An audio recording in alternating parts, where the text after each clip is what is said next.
हमारे YouTube channel study with Raman Kiran पर आपका हार्दिक स्वागत है। आज हम लोग यूपी पीसीएस के प्रीवियस ईयर के क्वेश्चन पेपर को सोल्व करेंगे। यदि आप हमारे चैनल पर नए हैं तो हमारे चैनल को सब्सक्राइब कीजिए तथा हमारे वीडियो को लाइक तथा शेयर करें। प्रथम प्रश्न है, संघ लोक सेवा आयोग अपना वार्षिक प्रतिवेदन सौंपता है। आंसर है राष्ट्रपति को। संघ लोक सेवा आयोग अपना वार्षिक प्रतिवेदन राष्ट्रपति को सौंपता है।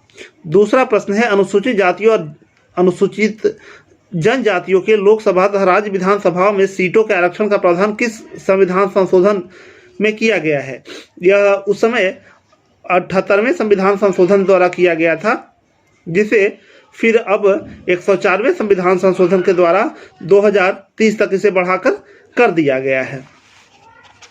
अगला प्रश्न है, निम्नलिखित में से कौन संविधान 73वें संशोधन में सम्मिलित है। जिला पंचायत, क्षेत्र पंचायत, ग्राम पंचायत। जैसा कि हम लोग जानते हैं कि पंचायत से 73वां संविधान संशोधन सम्मिलित है तथा नगर निगम, नगर पंचायत तथा नगर परिषद के लिए 74वां है। अतः इसमें 1, 2, 3 हो जाएगा, अर्थात बी हो जाएगा। सिक्किम निम्नलिखित में से किस संविधान संशोधन द्वारा एक नया राज्य बना। सिक्किम निम्नलिखित में से किस संविधान संशोधन द्वारा एक नया राज्य बना। इसका आंसर हो जाएगा 36वां द्वारा यह एक नया राज्य बना। 35वें संविधान संशोधन के द्वारा इसे एक संयुक्त राज्य का दर्जा प्रदान किया गया था। अगला प्रश्न है, भारत का उपराष्ट्रपति भारत का द्वितीय उच्चतम प्रतिष्ठित पदधारी है, के पास अपने पद से जुड़ा कोई औपचारिक कार्य नहीं है। राष्ट्रपति की अनुपस्थिति में उसके कार्य करता है, राष्ट्रपति के रूप में कार्य करता है। यदि राष्ट्रपति त्यागपत्र देता है या पदच्युत किया जाता है या उसकी मृत्यु हो जाती है। नीचे दिए गए कूट का सही उत्तर चुनिए। इनमें सभी चारों होगा। अगला प्रश्न है, उदारीकरण, निजीकरण तथा भूमंडलीकरण की नई आर्थिक नीति घोषित की गई थी नरसिम्हा राव के द्वारा 1991 में। जब नरसिम्हा राव प्रधानमंत्री बने उस समय मनमोहन सिंह इनमें वित्त मंत्री थे, तो इन्होंने उदारीकरण की नीति अपनाई थी। यह 1991 में नरसिम्हा राव द्वारा की गई थी। हमारे संविधान के किस भाग में 3 सोपानों में पंचायत बनाने की परिकल्पना की गई है। यह भाग 9 में की गई है। अगला प्रश्न है, भारत के सर्वोच्च न्यायालय ने संविधान के मूल संरचना सिद्धांत बुनियादी ढांचा का प्रतिपादन निम्नलिखित में से किस मुकदमे में किया है। केशवानंद भारती बनाम केरल राज्य में यह संकल्पना प्रस्तुत किया। इसमें यह कहा गया कि संविधान के सभी उपबंधों में संशोधन कर सकती है, किंतु उसके मूल ढांचे को परिवर्तित नहीं कर सकती। अगला प्रश्न है, संसद के अधिकारियों में सम्मिलित हैं लोकसभा के अध्यक्ष, लोकसभा के उपाध्यक्ष, लोकसभा के महासचिव, राज्यसभा के अध्यक्ष। इसका आंसर है सभी चारों। अगला प्रश्न है, बंदी प्रत्यक्षीकरण अधिनियम के अंतर्गत एक व्यक्ति को बिना मुकदमा चलाए बंदी बनाया जा सकता है 3 माह के लिए। इसका आंसर है 3 माह के लिए। अगला प्रश्न है, निम्नलिखित कथनों में से कौन सा सही नहीं है। सर्वोच्च न्यायालय, भारत में अपील की उच्चतम न्यायालय है, भारतीय संविधान में 18 भाषाओं को क्षेत्रीय भाषाओं के रूप में मान्यता दी गई है, अनुच्छेद 35 अनुच्छेद 17 के साथ युक्त होकर संसद को छुआछूत के प्रयोग के लिए दंड निर्दिष्ट करने के लिए कानून बनाने का अधिकार देता है।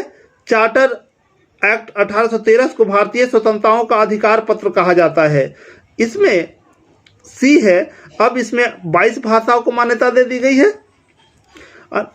यह जो छुआछूत का अधिकार है यह अनुच्छेद 17 के तहत ही इसे मिला हुआ है।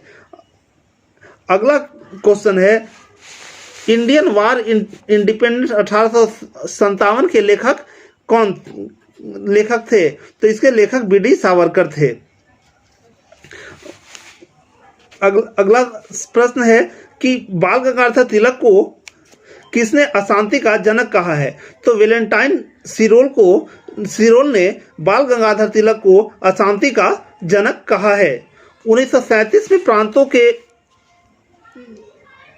प्रांतों में मंत्रिमंडल के निर्माण के उपरांत कांग्रेस का शासन कितने महीने चला था? यह शासन लगभग 28 महीने चला था।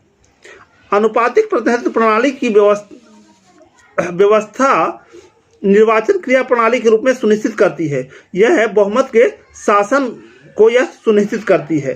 निम्नलिखित कथनों पर विचार कीजिए। गांधीवादी अर्थव्यवस्था आधारित है न्यायता के सिद्धांत पर। उत्तर प्रदेश जमींदारी उन्मूलन और भूमि सुधार अधिनियम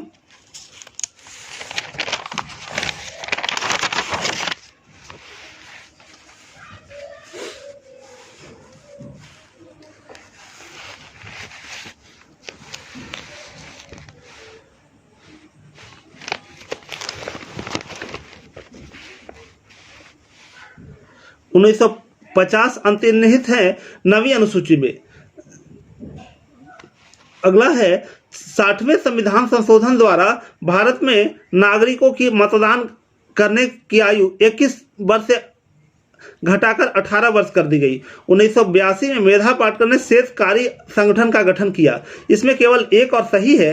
61वें संविधान संशोधन द्वारा नागरिकों का मतदान करने की आयु 21 वर्ष से 18 वर्ष की गई थी, अर्थात इसमें केवल एक और दो सही है। अगला पर विचार करते हैं, निम्नलिखित कथनों में कौन सही है? भारतीय संविधान में कुल अनुच्छेदों की संख्या 395 है। वित्त आयोग का गठन भारतीय संविधान के अनुच्छेद 280 के अंतर्गत किया जाता है। मैडम कामा भारतीय राष्ट्रीय कांग्रेस की प्रथम महिला अध्यक्ष थी। Politics in India Rajni Kothari की पथ प्रदर्शन शोध अध्ययन है। इसमें सी गलत है। अगला प्रश्न देखते हैं, जालियांवाला बाग हत्याकांड के विरोध में वायसराय की कार्यकारिणी परिषद में किसने इस्तीफा दिया? शंकरन नायर ने इसके विरोध में वायसराय के परिषद से इस्तीफा दिया था। निम्नलिखित कथनों में से कौन सही नहीं है? महात्मा गांधी की आत्मकथा मूल रूप से गुजराती भाषा में लिखी गई थी, यह सही है। सैंडलर आयोग शिक्षा से जुड़ा है, यह भी सही है। भारत में अंग्रेजी शिक्षा के प्रसार में सहायता करने के लिए हिंदू कॉलेज की प्रथम संस्था थी, सही है। लाला लाजपत भारतीय राष्ट्रीय कांग्रेस के अध्यक्ष कभी नहीं चुने गए थे, यह चुने गए थे, यह गलत है। अगला प्रश्न है, आर्य समाज की स्थापना 1875 में हुई थी। अल हिलाल को मौलाना अबुल कलाम आजाद ने प्रकाशित किया। लाला लाजपत राय द पीपुल समाचार से संबंध नहीं थे। कलकत्ता के प्रसिद्ध प्रेसिडेंसी कॉलेज पूर्व हिंदू कॉलेज की स्थापना राजा राम मोहन राय ने की थी। इसमें 1, 2 और 4 सही है। लाला लाजपत राय द पीपुल समाचार से संबंधित थे। बंगाल दुर्भिक्ष का वर्ष जिसमें लाखों लोग दिवंगत हुए थे, यह 1943 में हुआ था, जिसमें लाखों लोग की मृत्यु हुई थी। किसके सुझाव पर भारतीयों को साइमन कमीशन से बाहर रखा गया? सर जॉन साइमन के सिफारिश पर इस पे भारतीयों को नहीं रखा गया था। भारत की शैक्षणिक नीति में फिल्ट्रेशन थ्योरी के प्रतिपादक थे। लॉर्ड मैकाले फिल्ट्रेशन थ्योरी के प्रतिपादक माने जाते हैं। निम्नलिखित में से किसने वास्को डिगामा का कालीकट में स्वागत किया था? जमोरिन ने कालीकट में वास्को डिगामा का स्वागत किया था। कांग्रेस शासित प्रदेशों में मुस्लिमों की शिकायतों से संबंधित रिपोर्टों पर विचार कीजिए। पीरपुर रिपोर्ट, शरीफ रिपोर्ट, मुस्लिम सफरिंग अंडर कांग्रेस रूल। पहला इसमें मुस्लिम सफरिंग अंडर कांग्रेस है, फिर उसके बाद पीरपुर रिपोर्ट है, उसके बाद शरीफ रिपोर्ट आया था। निम्नलिखित में कौन सही सुमेलित है? Lajpat Rai poverty and un British rule in India, इसके लेखक दादा भाई नौरोजी थे। लाजपत राय की रचना थी अनहैप्पी इंडिया। रफीक जकारिया की रचना है the man who divided India. अगला इसमें है Subhash Chandra Bose guilty man of India's partition, इसकी रचना राम मनोहर लोहिया ने किया था। अतः इसमें रफीक जकारिया की जो पुस्तक है the man who divided India, यह सही है।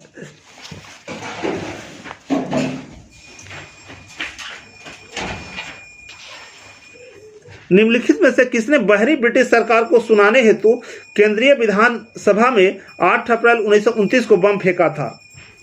ये भगत सिंह तथा बटुकेश्वर दत्त ने मिलकर वहां बम फेंका था। फ्रांसीसी ईस्ट इंडिया कंपनी का निर्माण किसके शासनकाल में हुआ था? लुई 14वां के शासनकाल में इसका फ्रांसीसी ईस्ट इंडिया कंपनी का निर्माण किया गया था। महाराष्ट्र में विधवा पुनर्विवाह हेतु अभियान का नेतृत्व किया गोपाल हरि देशमुख ने इसका नेतृत्व किया था। निम्नलिखित में से कौन सही युग्म सुमेलित है? लॉर्ड डलहौजी अवध का विलीनीकरण सही नहीं है। लॉर्ड डलहौजी अवध का विलीनीकरण सही है। लॉर्ड डफरिन भारतीय राष्ट्रीय कांग्रेस की स्थापना के समय यह थे।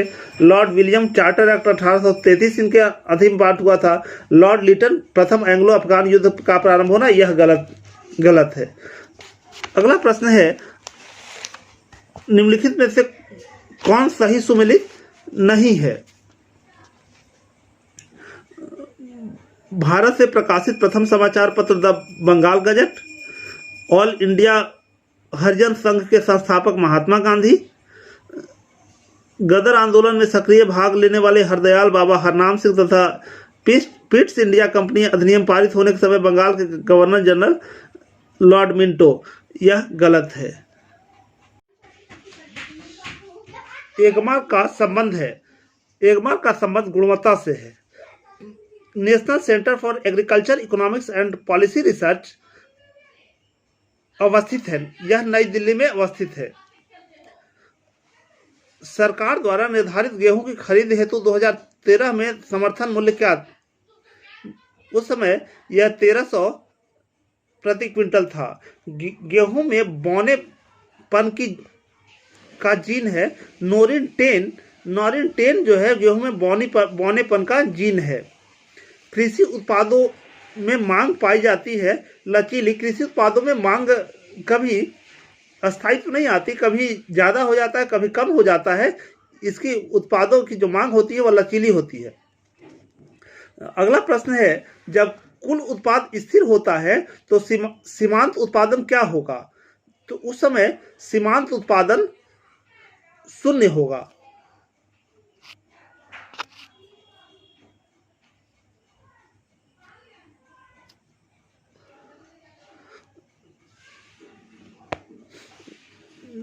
निम्नलिखित कथनों में कौन सा सही नहीं है? कौशल धान की एक प्रजाति है। भारत में प्रथम कृषि विश्वविद्यालय की स्थापना 1960 में हुई थी, सही है। केरल राज्य नारियल का सर्वोच्च उत्पादक, सही है। दलहनों का अधिकतम उत्पादन राजस्थान राज्य से प्राप्त होता है, यह गलत है, यह दूसरे राज्य से होता है। उत्तर प्रदेश में सस्य जलवायु क्षेत्रों की संख्या कितनी है? एग्रो क्लाइमेटिक जोन्स यूपी में 9 है। उत्तर प्रदेश में सस्य जलवायु क्षेत्रों की संख्या 9 है। निम्नलिखित कथनों में से कौन सही नहीं है? Doctor BP Paul Indian research council of agriculture research के प्रथम महानिदेशक थे, सही है। दूसरा, चावल उत्पादन में भारत का विश्व में दूसरा स्थान है, सही है। सोयाबीन के बीज में 20% तेल और 40% प्रोटीन होता है, सही है। अगला है अमन धान बोया जाता है मार्च और अप्रैल में, यह कथन गलत है। अगला प्रश्न है निम्नलिखित कथनों में कौन सही नहीं है। इसमें दलहनी फसल जो वायुमंडल से नाइट्रोजन का स्थिरीकरण नहीं करती वह है राजमा। पीबीडब्ल्यू 343 तथा डीबीडब्ल्यू 17 गेहूं की प्रजातियां हैं, सही है। धान की खैरा बीमारी को जिंक सल्फेट के छिड़काव द्वारा नियंत्रित किया जा सकता है, यह भी सही है। यूपीएस 120 चने की एक प्रजाति है, यह गलत है। अगला प्रश्न है पौध संरक्षण संगरोध एवं भंडारण निदेशालय अवस्थित है, यह फरीदाबाद में अवस्थित है। अगला प्रश्न है कि निम्नलिखित कथनों में कौन सही नहीं है। कपास के रेशे की लंबाई 1 से 5 सेंटीमीटर होती है, यह गलत है। बोरान एक सूक्ष्म पोषक तत्व है, सही है। पूसा बासमती धान के लिए संस्तुत उर्वरक खुराक इन किलोग्राम प्रति हेक्टेयर में नाइट्रोजन 120, पी 60 और के पोटेशियम 60 है, यह सही है। सेब को खाने वाला भाग मीसोकार्प कहलाता है, यह भी सही है। इसमें गलत है। कपास की रेशे की लंबाई 1 से 5 सेंटीमीटर होती है, यह गलत है। सब्जी वाली फसलों के लिए कैसा बाजार उपयुक्त होता है। तो सब्जी वाली फसलों के लिए अल्पकालीन मार्केट अच्छा माना जाता है। निम्नलिखित कथनों में कौन सही नहीं है। सेब की भंडारण गुणवत्ता कैल्शियम की कमी से घटती है।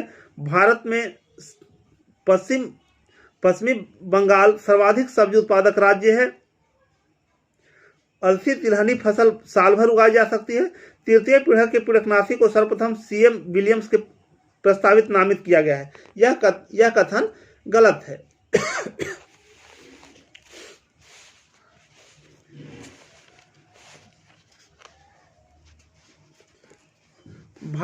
निम्नलिखित कथनों पर विचार कीजिए। भारत में गेहूं का सर्वाधिक उत्पादन उत्तर प्रदेश राज्य से प्राप्त होता है। उत्तर प्रदेश में अधिकतम क्षेत्रफल वाली फसल पद्धति धान गेहूं है। एक प्रसार कर्मी के लिए राजनैतिक योग्यता आवश्यक नहीं है। गेहूं की सिंचाई के लिए पुष्प लगने की अवस्था सर्वाधिक क्रिटिकल स्टेज है। उत्तर प्रदेश में अधिकतम क्षेत्रफल वाली इसमें 1, 2 और 4 कथन सही है। उत्तर प्रदेश में अधिकतम क्षेत्रफल वाली फसल पद्धति धान और गेहूं है, यही नहीं है, यह सही है। भारत में गेहूं का सर्वाधिक उत्पादन उत्तर प्रदेश राज्य से प्राप्त होता है। इसमें एक प्रसार कर्मी की राजनीतिक योग्यता आवश्यक नहीं है, यह गलत है। खमीर एक उदाहरण है। खमीर जो यह कवक है, इसका यूज बहुत पदार्थों को अपघटित करने में किया जाता है। क्लोरोफिल में पाया जाता है। हम जैसा कि जानते हैं क्लोरोफिल पौधों में पाया जाता है, इसके कारण ये हरे दिखते हैं। इसमें मैग्नीशियम नामक तत्व पाया जाता है। झूठ का पता लगाने के लिए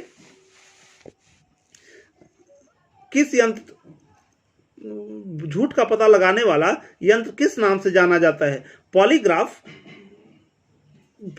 को हम झूठ का पता लगाने वाले यंत्र के रूप में जानते हैं। पॉलीग्राफी जो क्रिमिनल या जो लोग झूठ बोलते हैं तो उनका पॉलीग्राफिंग टेस्ट किया जाता है। भोजन को विषाक्त होना बाटुलिज्म किस स्पीशीज के संदूषण से उत्पन्न होता है। तो यह क्लोस्ट्रीडियम के कारण होता है। मरुभूमि के पादप अधिकतर होते हैं। मरुभूमि के अधिकतर पादप मांसल होते हैं क्योंकि वहां वह अपने जलों को संरक्षित रख पाते हैं। एड्स के लिए उत्तरदायी विषाणु उदाहरण है रेट्रो विषाणु का। अग्रलिखित जंतुओं में से किसमें 3 प्रकोष्ठ वाला हृदय होता है।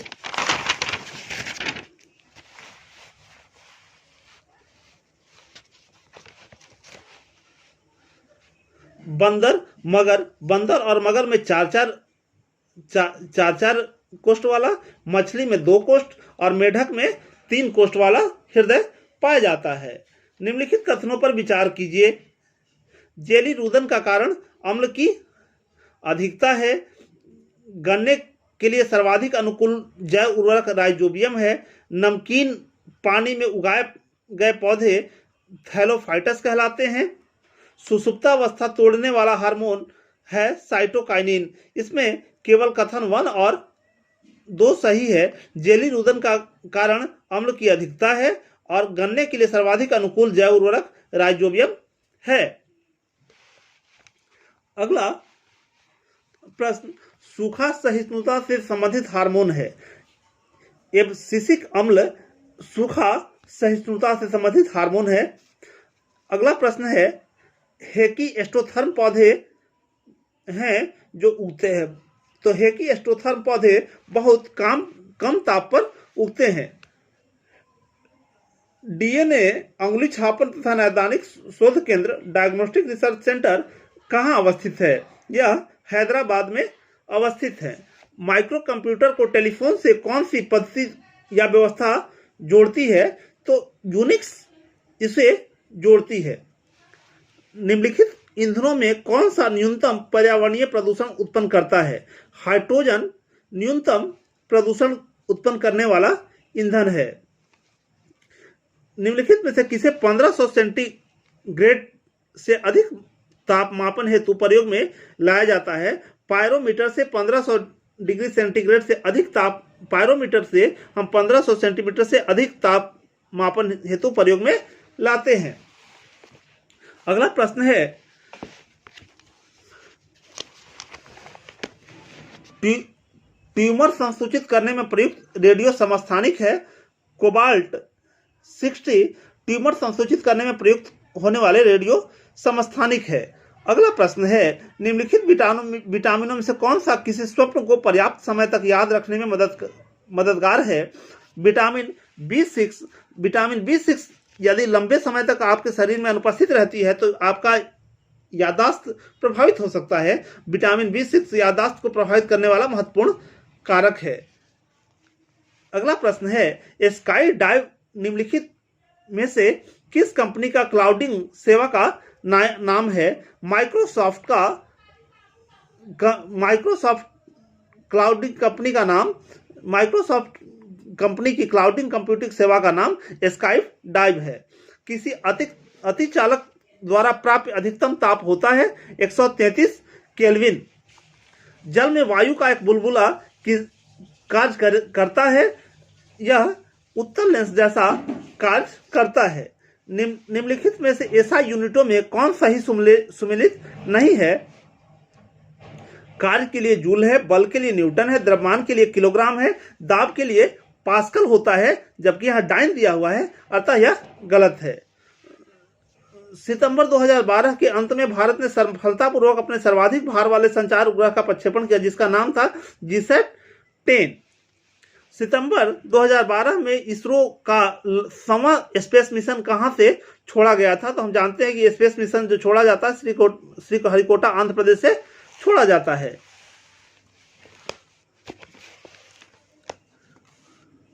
आधुनिक ब्रह्मोस सुपरसोनिक मिसाइल जैसी प्रौद्योगिकी को भारत ने किसके सहयोग से विकसित किया? तो हमने यह रूस के सहयोग से ब्रह्मोस मिसाइल को विकसित किया गया है। निम्नलिखित में से किस राज्य में नगरीय जनसंख्या घनत्व सर्वाधिक है? सर्वाधिक जनसंख्या घनत्व वाला राज्य, नगरीय जनसंख्या घनत्व वाला राज्य महाराष्ट्र है। निम्नलिखित में से किस देश में जनसंख्या घनत्व सबसे कम है? कनाडा में जनसंख्या घनत्व सबसे कम है। नाभिकीय शक्ति परियोजनाओं के अंतर्गत पर्यावरणीय प्रभाव जिनका अध्ययन किया जाना तथा हल निकाला जाना है, वे हैं वायु, मृदा एवं जल का रेडियोधर्मी दूषण, वन अपरोपण तथा पेड़ पौधों एवं जंतु समूह की क्षति, रेडियोधर्मी अपशिष्ट का निस्तारण, उपयुक्त सभी। अगला प्रश्न है, फरवरी 2013 में क्यूरियोसिटी रोवर द्वारा मंगल ग्रह में प्रथम छिद्रित चट्टान को नासा ने क्या नाम दिया? तो इसका नाम जॉन क्लाइन दिया गया था। हाल ही में प्रदर्शित काई पोचे किस उपन्यास पर आधारित है? The 3 mistakes of my life पर यह पिक्चर आधारित है। अगला प्रश्न है, घरेलू वेदना की सूची में जो जीवन की गुणवत्ता पर जनसंख्या वृद्धि का प्रभाव मापती है में निम्नलिखित में कौन शामिल नहीं है? इसमें पक्का मकान सम्मिलित किया जाता है, सुरक्षित पेयजल शामिल किया जाता है, खाना पकाने के लिए ईंधन को शामिल किया जाता है। इसमें विवाह के समय कम आयु को शामिल नहीं किया जाता। अगला जो प्रश्न है वह है, निम्नलिखित में से किस समिति की संस्तुतियों के आधार पर भारत में गरीबी रेखा का आकलन किया जाता है? लकड़ावाला समिति के आधार पर इसका आकलन किया जाता है। शहरी क्षेत्रों में जहां 2400 कैलोरी से कम ऊर्जा की, ग्रामीण क्षेत्रों में 2400 कैलोरी से कम ऊर्जा प्राप्त कर रहा हो तथा शहरी क्षेत्रों में 2100 कैलोरी से जो कम ऊर्जा प्राप्त करता है उसे गरीबी रेखा से नीचे माना जाता है। भारत में गरीबी स्तर कायम किया जाता है विभिन्न प्रदेशों में प्रति व्यक्ति आय से। भारत में वन संरक्षण अधिनियम कब पारित किया गया? भारत में वन संरक्षण अधिनियम 1980 में पारित किया गया था। बाजार एक आर्थिक प्रवृत्ति है जो निम्नलिखित में से किस ओर रुझान पैदा करती है? बाजार एक आर्थिक प्रवृत्ति है जो उपभोक्तावाद की ओर रुझान करती है। निम्नलिखित में से कौन सा ग्रामीण अर्थव्यवस्था में अंशदान नहीं देता? निजी धन उधार देने का प्रचलन यह ग्रामीण अर्थव्यवस्था में योगदान नहीं देता। नहीं तो पशुपालन, कुटीर उद्योग तथा अच्छे उपकरणों की उपलब्धता ग्रामीण अर्थव्यवस्था में अंशदान करता है। दक्षिण एशिया में वृद्ध जनसंख्या का सर्वाधिक प्रतिशत वाला देश इसमें भारत है। साख पत्र प्रस्तुत किया जाता है एक आयातकर्ता द्वारा। किसी देश की आर्थिक वृद्धि का सबसे उपयुक्त पैमाना क्या है? सबसे उपयुक्त पैमाना सकल घरेलू उत्पाद माना जाता है। शुद्ध घरेलू उत्पाद, शुद्ध राष्ट्रीय उत्पाद तथा प्रति व्यक्ति उत्पाद को नहीं माना जाता। सकल घरेलू उत्पाद को ही किसी देश की आर्थिक वृद्धि का सबसे उपयुक्त पैमाना माना जाता है, जिसे जीडीपी कहते हैं, ग्रॉस डोमेस्टिक प्रोडक्ट। अगला है, निम्नलिखित में से कौन सा सही नहीं है? गोल्डन हैंडशेक स्कीम का संबंध स्वैच्छिक सेवानिवृत्ति से है। यह सही है। एक संयुक्त पूंजी वाली कंपनी का वास्तविक स्वामित्व अंशधारियों के पास होता है। मानव विकास रिपोर्ट 2010 के अनुसार भारत में औसत स्कूल अवधि के संभाव्य स्कूल अवधि क्रमशः 4.4 तथा 10.3 है। भारत के जनसंख्या प्रक्षेपण के संदर्भ में आयु भूकंप अवधारणा से संबंधित है बाल आयु जनसंख्या से। इसमें सी गलत है। ब्याज का वह दर जिस पर भारतीय रिजर्व बैंक वाणिज्यिक बैंकों को अल्पावधि कोष उधार देता है वह रेपो दर कहलाती है। अगला प्रश्न है, निम्नलिखित में से गलत युग्म को इंगित कीजिए। कानपुर में चमड़ा, वाराणसी सीमेंट, मेरठ चीनी, सहारनपुर कागज। इसमें वाराणसी सीमेंट गलत है। अगला प्रश्न है, भारत का 20वां परमाणु बिजली घर कहाँ स्थित है? यह कैगा कर्नाटक में स्थित है। निम्नलिखित कथनों पर विचार कीजिए। भारत में उत्तर प्रदेश को सबसे लंबे सड़क मार्ग के लिए नहीं जाना जाता है। माल के आयात के लिए भारतीय रिजर्व बैंक विनिमय की स्वीकृति देता है। नगरीकरण का अभिलक्षण है ग्रामीण क्षेत्रों से नगरीय क्षेत्रों में लोगों का प्रवासन।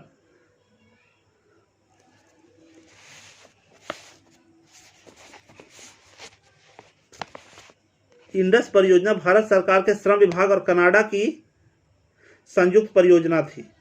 इसमें केवल 2 और 3 सही है, अर्थात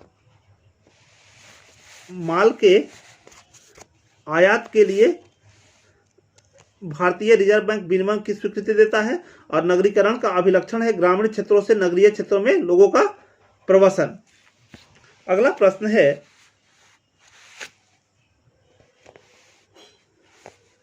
कैलिफोर्निया यूएसए के निम्नलिखित नगरों में कौन सा सिलिकॉन घाटी के अंतर्गत अवस्थित नहीं है? Campbell, Palo Alto, Santa Rosa, Santa Clara. Santa Rosa इसमें सम्मिलित नहीं है। अगला प्रश्न है, सही सुमेलित करें। इसमें है कोको का संबंध घाना से है, कहवा का संबंध आइवरी कोस्ट से है, अर्थात इसमें बी सही है। इसमें इसका संबंध, चाय का संबंध केन्या से है तथा गन्ना का संबंध दक्षिण अफ्रीका से है। इसमें बी आंसर सही है। विश्व की सबसे लंबी शैल सुरंग अवस्थित है, जापान में अवस्थित है।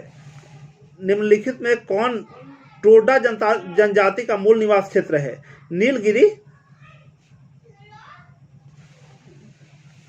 निम्नलिखित में कौन टोडा जनजाति का मूल निवास क्षेत्र है? नीलगिरी पहाड़िया। निम्नलिखित कथनों में कौन सा सही नहीं है? बोस्निया ऐसा देश है। निम्नलिखित कथनों में कौन सही नहीं है? ए, बोस्निया ऐसा देश है जो बाल्कन वर्ग से संबंधित नहीं है। ऑस्ट्रेलिया का उत्तर पूर्वी भूभाग भूमध्य सागरीय जलवायु से प्रभावित नहीं होता। नोवा स्कोटिया कोयला क्षेत्र कजाकिस्तान में है। वर्तमान में विश्व के देशों में चीन कपास का सबसे बड़ा उत्पादक है।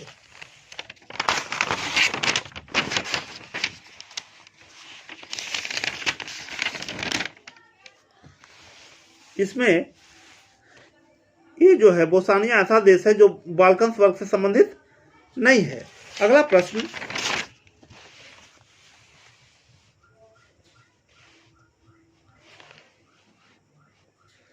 निम्नलिखित में से कौन सा शीतोष्ण घास प्रदेश नहीं है? सवाना शीतोष्ण घास प्रदेश नहीं है। विश्व का सबसे बड़ा प्रमाणित तेल भंडार स्थित है वेनेजुएला में। भारत में को कितने भूकंपीय जोखिम अंचलों में विभाजित किया जाता है? 5 भूकंपीय जोखिम अंचलों में इसे विभाजित किया जाता है। अगला प्रश्न है, निम्नलिखित युग में से कौन सा सुमेलित नहीं है? नांगल बांध सतलज नदी पर है, सरदार सरोवर नर्मदा नदी पर है, नागार्जुन सागर यह गलत है, हीराकुंड महानदी पर है। अगला प्रश्न है, भारत सरकार ने निम्नलिखित में से किस एल्युमिनियम कंपनियों में किस एक को नवरत्न स्टेटस प्रदान किया है? नाल्को को यह प्रदान किया गया है। अगला है, निम्नलिखित सूची 1 को सूची 2 से सम्मिलित कीजिए और सूचियों को दिए गए कूट का उपयोग करके सही उत्तर चुनिए।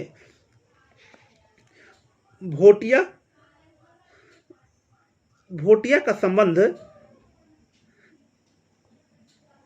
सिक्किम से है। टोडा का संबंध तमिलनाडु से है।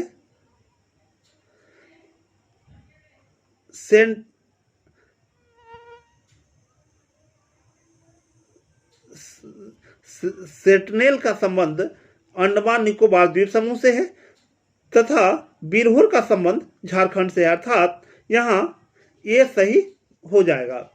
अगला प्रश्न है, निम्नलिखित में कौन सही नहीं है? लिपुलेख उत्तराखंड ठीक है। रोहतांग नाथुला का संबंध सिक्किम से है। रोहतांग हिमाचल प्रदेश ठीक है। पालघाट केरल से संबंधित है ठीक है। निम्नलिखित देशांतरों में कौन सी भारत की प्रमाणिक मध्याह्न रेखा कहलाती है? 82 डिग्री 30 ईस्ट जो है यह भारत का प्रमाणिक समय माना जाता है। अगला प्रश्न है, निम्नलिखित कथनों में कौन सही नहीं है? बिहार राज्य लाख का भारत में सर्वोच्च उत्पादक है, यह सही नहीं है। योजना आयोग ने भारत को कृषि जलवायु प्रदेशों में विभाजित किया, सही है। कुंचकल जलप्रपात भारत के कर्नाटक राज्य में अवस्थित है, सही है। भारत में आंध्र प्रदेश चावल का सर्वाधिक उत्पादक है।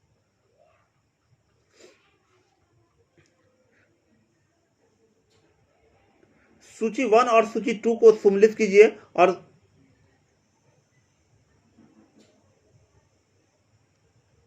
इसमें जो क्या है,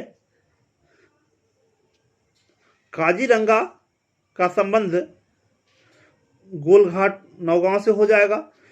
कुद्रेमुख का जो संबंध है वह चिकमंगलूर से हो जाएगा। साइलेंट वैली का संबंध पालघाट से हो जाएगा। और पेच घाटी जो डी है इसका संबंध नागपुर से हो जाएगा, अर्थात बी यहां सही है।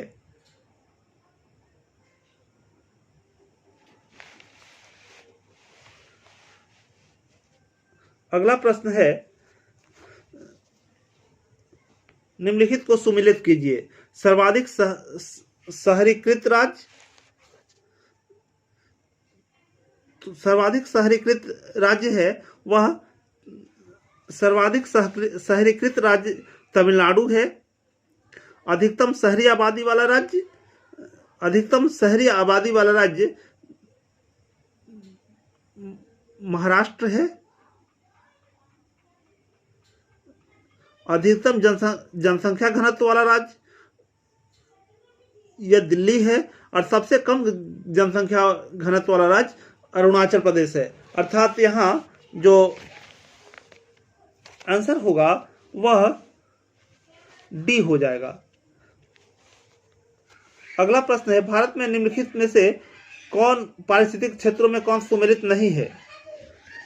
दक्षिण पश्चिम आर्द्रवन घाट, बी है तराई द्वार चौड़ी पत्ती वाले वन, सी है कक्षकारण घास के प्रदेश, और पूर्वी दक्कन आर्द्रवन पठार। यह डी सही नहीं होगा। 146 अगला प्रश्न है, निम्नलिखित में से कौन सा राज्य का नीति निषेध तत्व डायरेक्टिव प्रिंसिपल नहीं है? 16 वर्ष की आयु तक के बच्चों को निःशुल्क शिक्षा देना या 14 वर्ष तक की आयु को ही इसमें शामिल किया गया था। अब यह अधिकार जो है वह मौलिक अधिकार बन चुका है।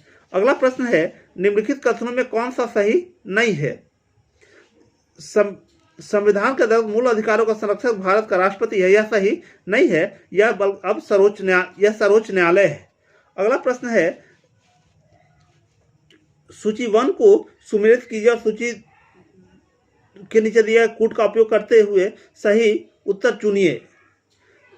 इसमें इसका जो आंसर होगा वह है डी, इसमें सही आंसर होगा। निम्नलिखित में से कौन एक भारतीय संविधान के उद्देश्यों को प्रतिबिंबित करता है? संविधान की प्रस्तावना जो है वह भारतीय संविधान के उद्देश्यों को प्रतिबिंबित करती है। अगला प्रश्न है, निम्नलिखित में से कौन सा मौलिक अधिकार नहीं है? तो धार्मिक स्वतंत्रता, इसमें संपत्ति का अधिकार अब इस अधिकार नहीं रहा, अब यह एक विधिक अधिकार बन गया है।